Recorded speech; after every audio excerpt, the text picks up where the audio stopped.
I have been talking on this mantra, the explanation of it, for many weeks. And today, I have half an hour to go. I would like to finish it up today. So last time we stopped at Zara Zara, Ziri Ziri, which is about half a page. On the left-hand side, you see Hulu, Hulu, Mara, Hulu, Hulu, Hirhi, Zara, Zara, Ziri, Ziri. That's where I stopped last time. So I would like to continue to explain it.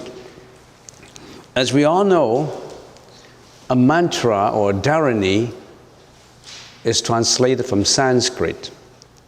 And I've been trying to explain the meaning of it, the Sanskrit meaning of it. The pronunciation is in alphabets. It's easier to pronounce it because it's just like in simple English pronunciation. Zara, Zara, Ziri, Ziri, but the meaning is quite profound, and because this has been mantra that has been translated for more than 2,500 years. So, and this development of Sanskrit since the ancient times has been changing. It's just like any languages, any language. The Chinese language, English language, they all evolve through the centuries. And some of these words, we don't even know the meaning. So, for example, Zara, Zara, nobody knows how to translate it. The meaning has not been clear. So we didn't translate it. Ziri, Ziri has various meaning. It means light, it means auspiciousness, it means victory. In other words, it's an auspicious word. Ziri, Ziri is an auspicious word. As I explained in the first day when I tried to explain the mantra, one word contains a lot of meaning to it. So people or the practitioners of the Buddhist teaching usually don't translate mantra, don't translate Dharani, don't translate mantra, because one word contains so much meaning. Like, for example, the word Om Mani Padme Hum. Om, that word Om, since the ancient translators up to even now, they don't translate the meaning. They just preserve the pronunciation Om, because Om means a lot. It means the origin of all sound, the origin of all good deeds, the origin of all merits. So Om, Ahom, Om is the meaning of all. It's the origin of most sounds, so they don't translate it. For example, Padme, lotus, and the lotus contains a lot of meaning. Why do they use the word lotus? Lotus means purity. A lotus flower is grown from the mud, and yet it's detached from the mud. It's from the dirt, but when it grows up, it's so pure. So the Buddhist teaching used lotus flower as a symbol of purity. Purity is from dirt, but it itself is not attached to the dirt. It's just like in this world, this is a world of mental afflictions, a world of wars, a world of sufferings, a world of many unhappiness. And of course, this is also a world of happiness, but happiness is ephemeral, it's short term. How can we be happy if we know that there is death confronting us, if we know that there's sickness confronting us, if we know that there's aging confronting us? Yes, we have temporary happiness, it's not eternal. So ultimately speaking, this is a world of suffering. This is a world of suffering, and who induces us to all these sufferings? Who create all this suffering? Is it God, or we create the suffering ourselves? We carry the karma ourselves into this life and into the next life if we don't get enlightened. In other words, we always roll ourselves in the paths of reincarnations, the 6 paths of reincarnation, carry ourselves with a lot of karma through. Karma, you should know about karma. We spend a lot of time in explaining karma, common karma, individual karma. So, one word can contain a lot of meaning. So, getting back to this, because I would like to finish it today, ziri, this word contains a lot of connotations to it. It means light as compared to darkness. When you see light from the darkness, you see light, and that is hope. That is development. Auspiciousness and victory also, it means that way. Zuru, we can't find the appropriate word for it. Sanskrit has evolved for centuries. We don't know what it means, so we don't usually translate that. Next is Buddhaya.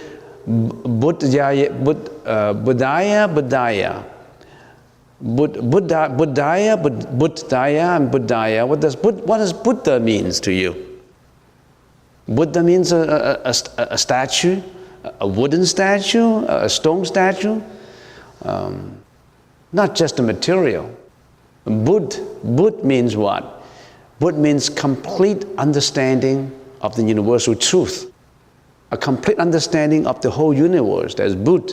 The is the person who understands the universe. Do we understand the universe? There's a lot of unknown things we don't understand. Our knowledge only extends to a very limited area of the whole universe. So a Buddha is, or the person who has enlightened himself in the understanding of everything in the universe. Not God. He is the person who is completely enlightened. And because of his completely enlightened, he was able to be detached from life and death. In other words, in his process of enlightening himself, he has purified all his own karma. And he does not have to roll into the next path of reincarnation. He's beyond life and death. We, sentient beings, we're not beyond it. We are in life and death. We'll live this life through, and we roll into the next life. As I always give myself an example, I give everybody an example. This body is like a hotel, like an apartment. Or like a hotel, whatever examples you want to use. You check in, when you zoom into your mother's womb, you check in. And one day you got to check out. You got no choice. You check in, you check out one day. You check in, you check out.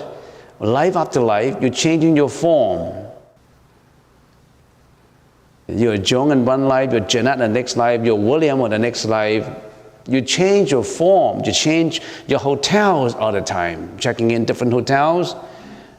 But who is checking in and out? It's the same you. Nobody else can check it out for you. It's the same you that has been rolling into that form all the time. And we don't recognize it. So, what makes us doing that? What makes us suffer? Is it God that makes us suffer? Is the environments that make us suffer? It's you yourself. You did all this yourself. You create your own destiny. You cultivate all these causes.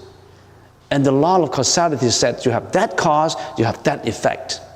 Nobody else, not God. Don't blame God for it. At the same time, you don't have to praise God for creation. You created yourself, not God. You are your own creator. Through all these lives. So, getting back to this, Buddhaya, it's being enlightened. So the Dharani, the sutra says you have to pursue enlightenment. Don't be a sentient being and confused and fill yourself with mental afflictions. Going to the path of enlightenment, going to the path of purification. Nobody else can go for you. You have to walk that path of purification. The Buddha cannot walk for you. If the Buddha can, he would have saved everybody already. You have to do it yourself. Nobody can write the examination for you unless you're cheating, but there's no way to cheat. Nobody else can do that. So, Buddhaya, Buddhaya, that's just to remind you, you got to be enlightened. You have to enlighten yourself. Do it yourself. Next, Buddhaya, Buddhaya, being enlightened and having enlightened. Maitreya, Narakanti. Maitreya is the merciful one. If you translate it in English, Maitreya means merciful, compassion, kindness. And there is a Maitreya Bodhisattva. Who is Maitreya Bodhisattva? When you walk to this temple, when you go through the gate, you walk into an avenue of small little trees on both sides with stone lanterns, and right at the center, you saw a laughing Buddha. We call it the laughing Buddha. The Buddha of happiness, the big belly Buddha. That's Maitreya Bodhisattva. And it's also called the merciful one. He practiced mercy. He practiced endurances. So the merciful one, Maitreya, is merciful. Not the laughing Buddha. People used to say, that's the laughing Buddha. You got to laugh all the time. Yes, it's the laughing Buddha, but his practice is mercy, is compassion, rendering mercy and compassion to all sentient beings. And we also sometimes refer him to as the public relations manager of the temple, because he's always laughing. Now, if you have a shop, if you don't practice smiling and laughing, you can't operate a good shop. You got to put on a smiling face. So you want to receive all customers into your shop, you got to have a smiling face.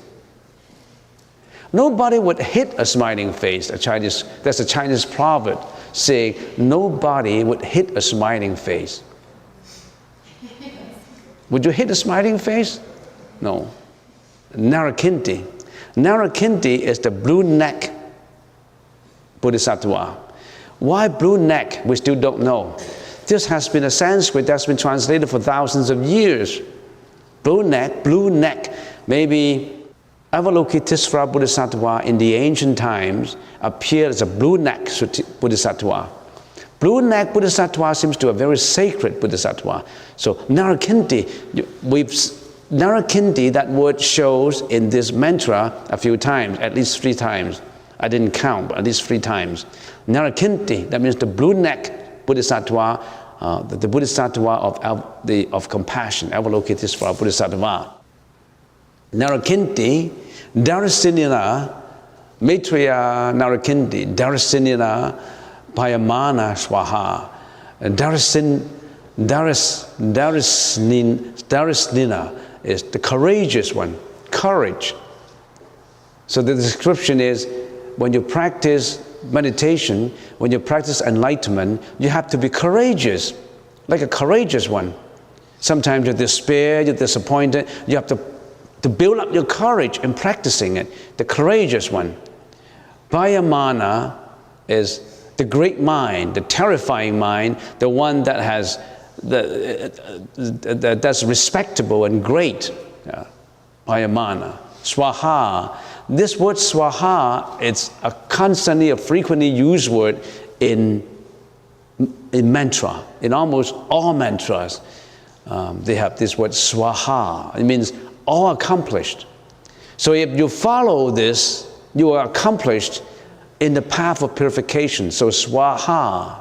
Swaha is a frequently mentioned word, a frequently used word in a lot of mantras. Swaha. It also means, swaha also means the effect. If you have this cause, you have this effect. Swaha. So next. Siddhaya Swaha. Siddhaya means achievement, success, establishment. So the mantra, Sadaya Swaha, achievement, success, and establishment. Maha Sadaya, Maha means great, to Tashvaha, great. Sadaya Swaha. So when the mantra is approaching the end, it mentions a lot of Swaha, Swaha. That means all accomplished. If you follow this, you will accomplish all these. Sadaya Yogisvara Swaha. Sadaya Yogi, that means establishment and accomplishment. Svaraya, that means the one who is liberated, the one who practiced the yoga and attained liberation. What is yoga? Is it on the TV that people practice all this and exercise yoga? Yoga, that word yoga means in harmony. When everything is in harmony, that is yoga. When your body is in harmony, you have good health. When your body is in harmony, physically, you're in physical good health. When your mind is in harmony, you're in mental good health. Narakindi Swaha. Narakindi is again blue neck. Mara Nara Swaha. Mara Nara is the destroyer. Mara Nara is destroyer. What destroyer what? Destroy what did he destroy? Did he destroy another country? Did he wipe out another race? Destroy it? Did he destroy it in a war? Destroy your own mental afflictions. We have mental afflictions that we have to destroy them. What are these mental afflictions that we have? What are these mental afflictions? The common mental afflictions that we have, without going into too much details, of Vijnanamatrata, of consciousness. We have greediness, we have ignorance, we have hatred, violence, you name them, jealousy, hatred, fear, worry, depression, disappointment, fraudulence, negligence, injuries, arrogance. All these are egoistic. Most of them are egoistic mental attitudes, mental afflictions. Don't try to destroy and wipe out another race so that you can occupy the country. That's what we call wars, international wars. Destroy your own mental afflictions. What happened when you have achieved in trying to, or have achieved in successfully destroy your own mental afflictions? You're purified. Your karma is purified. Sira Simha Mukhaya. Sira Simha Mukhaya. Sira Simha is a metaphorical expression. Sira means the head. Simha is lion. Mukhaya means the face. The one with the lion's face and head. And what does that mean? Using the lion as a metaphor. In a forest, the lion is the king. In other words, you have to be in control of your own life. The lion is recognized as the king in the forest. Have you ever seen a lion? Have you ever seen a lion's roar? I have. I experienced one in Toronto when I visited a zoo many years ago, maybe 35 years ago. That was near Buffalo or something. I forgot the place. I went to a zoo with some of my friends, and there are a few lions in there, and we were standing about, of course the lions are in a cage. We're standing maybe about a few yards away, and suddenly one of the lions, could be the king among them, the leader among the lions, opened his mouth and roar. Wow, the roaring is thundering. And we were just a few yards away. We were right in the wavelength. It's like breaking your eardrums. It makes your heart thunder. It just breaks your heart, as far as the sound is concerned. And not just the sound that affects me, that makes me remember such a roar. The fragrance, the smell, terrible smell. I don't know why. Maybe when it roared, opened his mouth, and I walk away. I almost like a runaway, and after running a few yards, I can still smell. It's really bad. I don't know. You ever experienced it? Right in the wavelength of the mouth, and it's terrible smell. not just the sound. And I like to share the experiences with people who haven't experienced it before. It's not just the sound that breaks your heart. It's the smell that breaks your nose.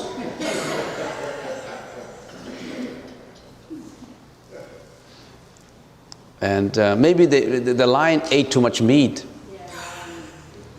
You realize that vegans, they do not have bad breath. It's people who, New York steak, sirloin steak, pork chop, lobsters, crabs. You open your mouth, unless you always use mouthwash. Terrible smell. Vegans, they eat vegetables, they're better. I'm not prejudiced. You tried it out. Maybe we should do a lab test. One side is a vegan, vegetarians, and the other side is meat eaters.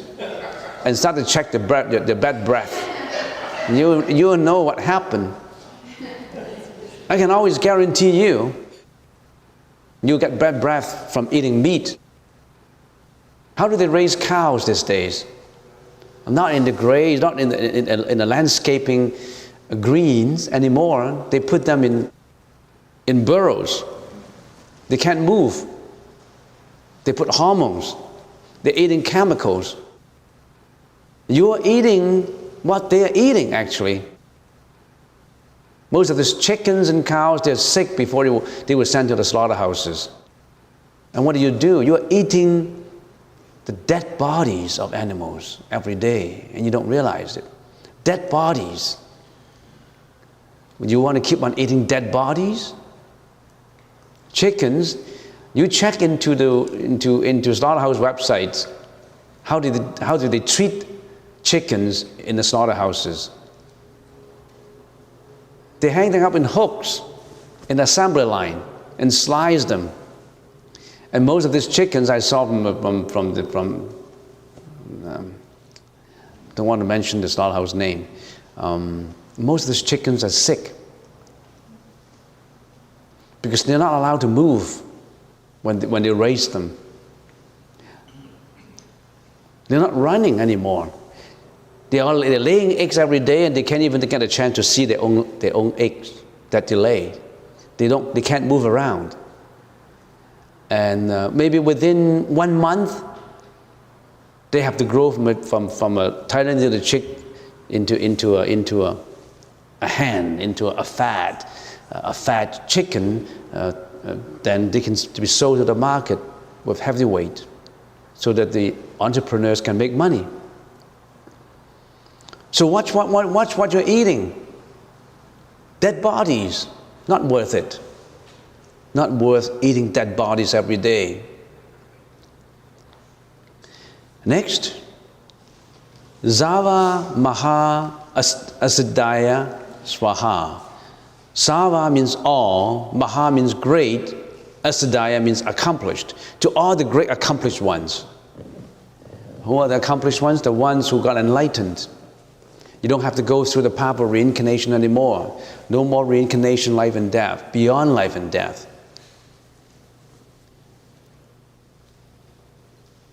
How can we go beyond life and death? Find out more about the Buddha's teaching.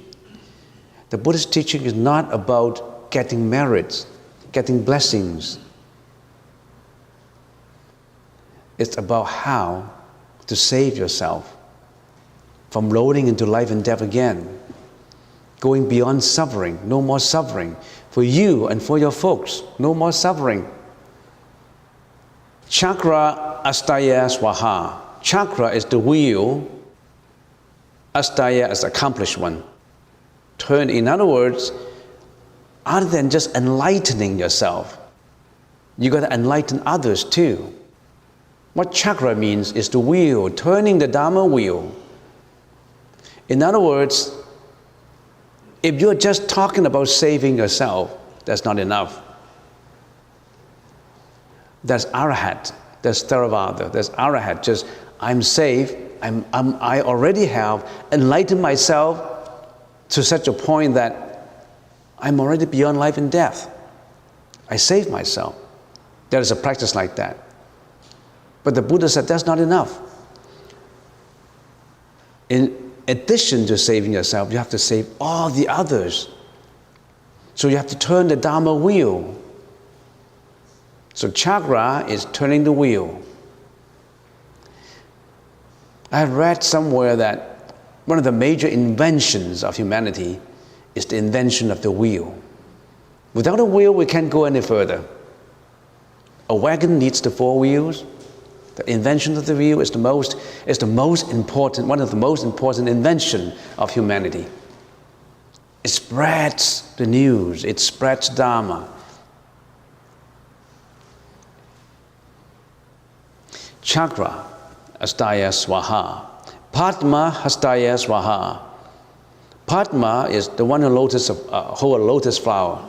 As I just mentioned about a few minutes ago, lotus symbolizes purity. People say, okay, how do I get away from life and death? Well, the Buddha's been talking about no more rolling into reincarnations. How do we get away from reincarnations? You have to learn what the Buddha's teaching is all about, but just to give you a very, very brief, extremely brief briefing on how to get away from life and death. Purify your karma, like what the lotus is doing. The lotus is from the mud. We're in a world of suffering, but you're able to stand aloof of the suffering and practice the Buddha's teaching. You purify your karma. How do you purify your karma? Where does karma come from? What is karma? Karma is an accumulation of all your thoughts and all your behavior that accumulates into actions, accumulate into effects that make you suffer. That's the karma. If you always perform bad deeds, for example, you're always killing, you're always lying, you always commit sexual misconduct, you do all kinds of bad deeds. I think people here are adult enough to know what are good deeds and what are bad deeds. I don't have to go through details. If you're always involved with bad deeds, you know, on second thought, we should have gone into detail as what is good and what is bad. Some people have been performing bad deeds his whole life and he didn't know about it. Some people are like that. And even if they know they're performing bad deeds, they carry on because they have been habitually doing that. Like a gambler. If you tell a gambler that he's wrong in gambling all the time, yes, he knows it's not right to gamble. His teacher told him that way, don't gamble. Everybody says gambling is not good, but he still keep on going to the casino every day.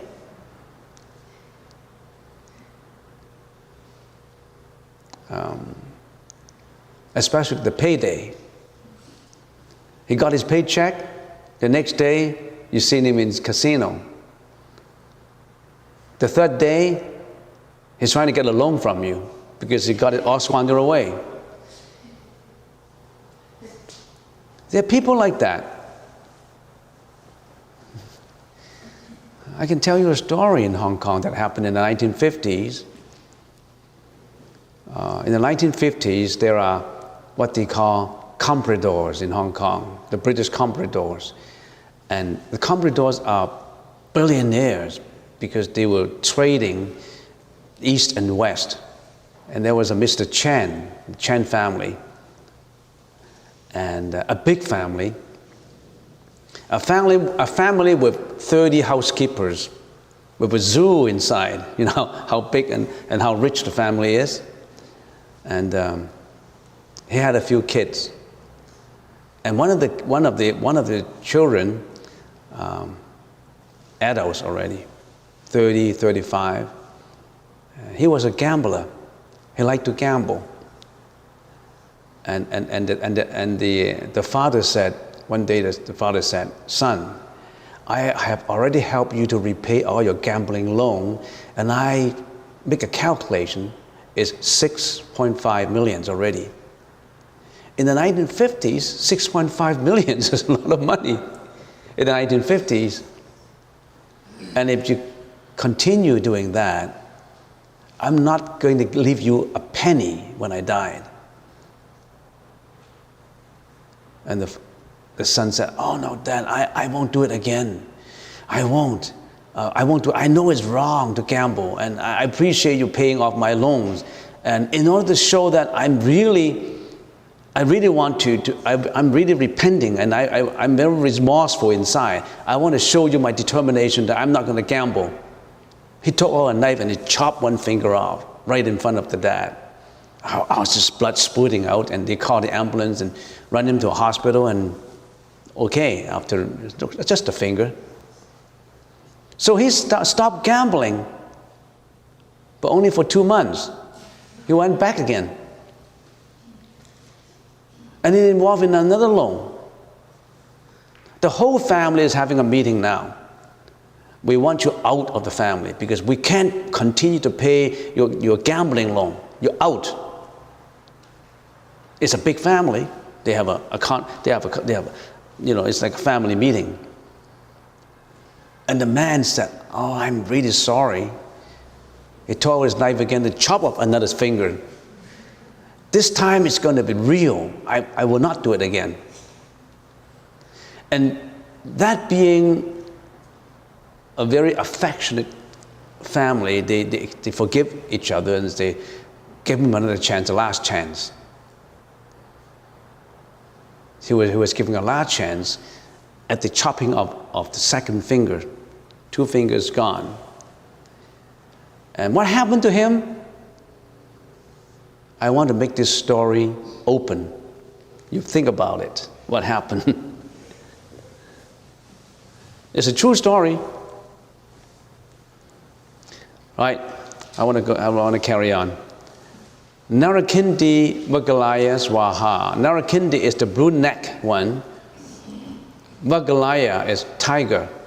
It's a metaphorical meaning. It means tiger. Swaha means all accomplished. Mavari Sankaraya Swaha. Mavari is numerous, great number. Sankara is also metaphoric. It's a kind of seashells. I don't know how you call it. There's a special name for it. Mavari Sankaraya, that means is numerous, spread numerous, in great number to a lot of places. Namha Ratnatarayaya. Namha is to pay higher respect to or taking refuges under. Ratnatarayaya, that means the 3 jewels. The Buddha, the Sangha, and the Dharma. Ratna, that means 3. Trayaya, the 3 basket. The Buddha, the Sangha, and the Dharma. Namo Arya. Arya, that means saint. The Aryan race, that word comes from Aryan. Aryan means saint, the saintly race. Arya Valokite. Valokite, that means to observe. So the Bodhisattva in front with 1,000 hands and eyes is Avalokitesvara Bodhisattva. To observe is Avalokites. Avalokite. Svara, that means completely liberated. Svara. Completely liberated. Swaha. So, Namaha Ratnasarayaya, Namo Arya Valokitesvaraya. So, Namo Arya Avalokitesvara, that means to pay the highest respect to Avalokitesvara Bodhisattva. And this mantra is the heart mantra of Avalokitesvara Bodhisattva. People who have been here listening for a long time, you know what it means. Svaraya means liberated. Liberation. Liberated from what? Liberated from karma. Liberated from mental afflictions. Avalokitesvara means to observe, to watch. It's from 2 perspectives. If you observe and watch yourself, that means you're contemplating, you're meditating on your own mind. In other words, in the Buddhist teaching, you have to know your own mind. You contemplate on your own mind. You're meditating on your own mind. Where is my mind residing right now? Is it in arrogance? Is it in ignorance? Is it in jealousy? Is it in hatred? Or is it in enlightenment? Where is your mind now? Where is that mind residing in? You got to watch it. You don't allow your mind to go astray. You don't allow your mind to go to sexual misconduct, gambling, jealousy, hatred, arrogance, fraudulence. You watch your own mind through observing your own mind. When you don't observe it, you're in trouble. Om Sadhyandu, mantra Padaya Swaha. Om Sadhyandu. Sadhyandu, that means accomplished. Mantra Padaya, that means follow the footprint. Walk the path. Walk the path of the sages. Tread the path of enlightenment. And you'll be all accomplished. Swaha. So I finished this mantra. How many? 3 months. So finished it, and next time we talk on something different. But make sure that you don't attach to the words. Every word, the meaning that we explain, the word contains more wider meaning than just the superficial meaning. It means a lot inside. So we don't. So in ancient times, the monks who translated them, they don't attempt to translate the meaning. They just maintain the sound because one word contains a lot of meaning.